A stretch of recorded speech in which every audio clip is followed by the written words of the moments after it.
Hello, my name is Apostle DeRago. I am with It Takes Faith Ministry.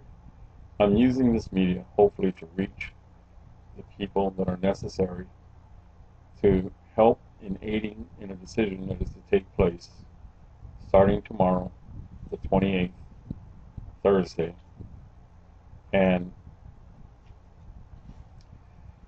on Friday, the 29th.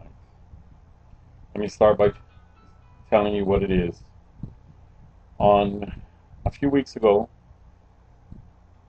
two other captains and myself were asked to sail the voyaging canoe Isopea to greet the 7 canoes coming from the Pacific.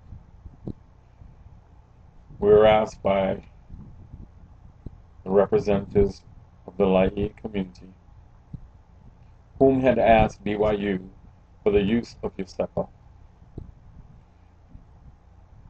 We were given this and asked this on Tuesday and expected to sail by Wednesday. The crew had been diligently working to prepare the vessel, Isopea,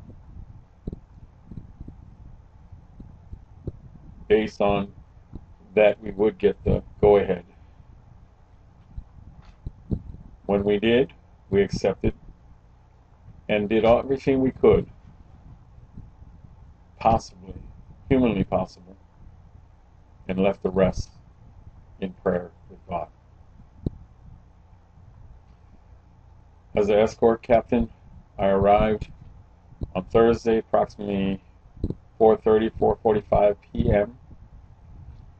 and waited while there was a discussion that was becoming very passionate from the supervisor on land and Captain Kavika on the voyaging canoe, Isopea, in the water.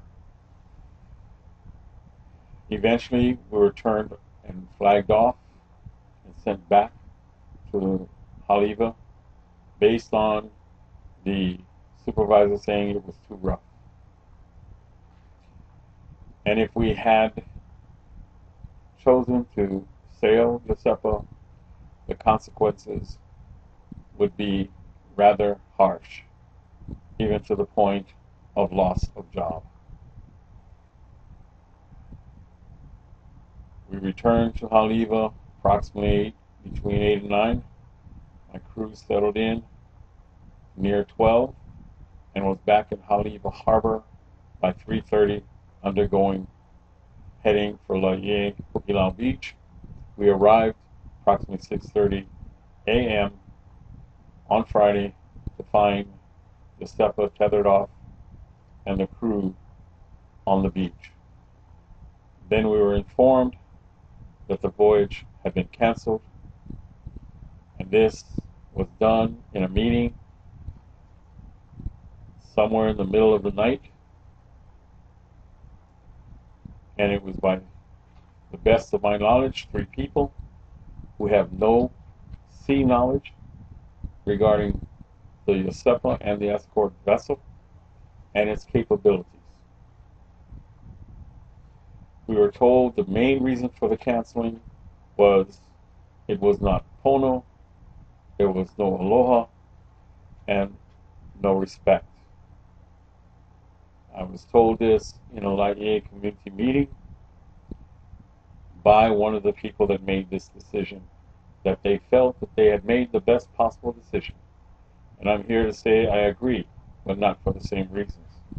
I agree there was no respect. The captains weren't involved in that decision, weren't even asked to be present. No aloha. There was none given to us who had worked and prepared and put all the efforts to have the outcome of doing what it was that we were told to do. No Pono? Absolutely not, if you don't include us in the conversation. And when there is no Pono, our culture says to have ho'oponopono, to come together, and that wasn't even afforded us.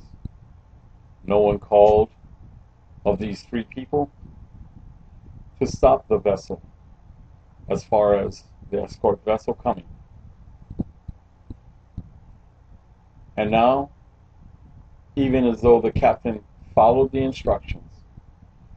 On the 28th, one of the captains go before his peers and may have a fatal or a very detrimental reprimand, which could affect his entire family. And I don't understand why, because it was clearly stated that he wasn't even under contract at that time for the school. He was doing this as a volunteer, as the crew was volunteering. Yet, he may suffer at the loss or at the reprimand of his job. That doesn't even make sense. Not under the banner of Christianity. Because it was said if they did it, this would happen. They didn't. So where's the integrity and where's the Christianity in it? Many times people do things and others highlight what they did, but we forget to look at what they didn't do. They did not disobey. And they did what was asked of them. All of us did that. And on Friday the captain of that time, Captain Kavika, will be before the very same people. God tells us not to judge one another. He says we're to edify each other.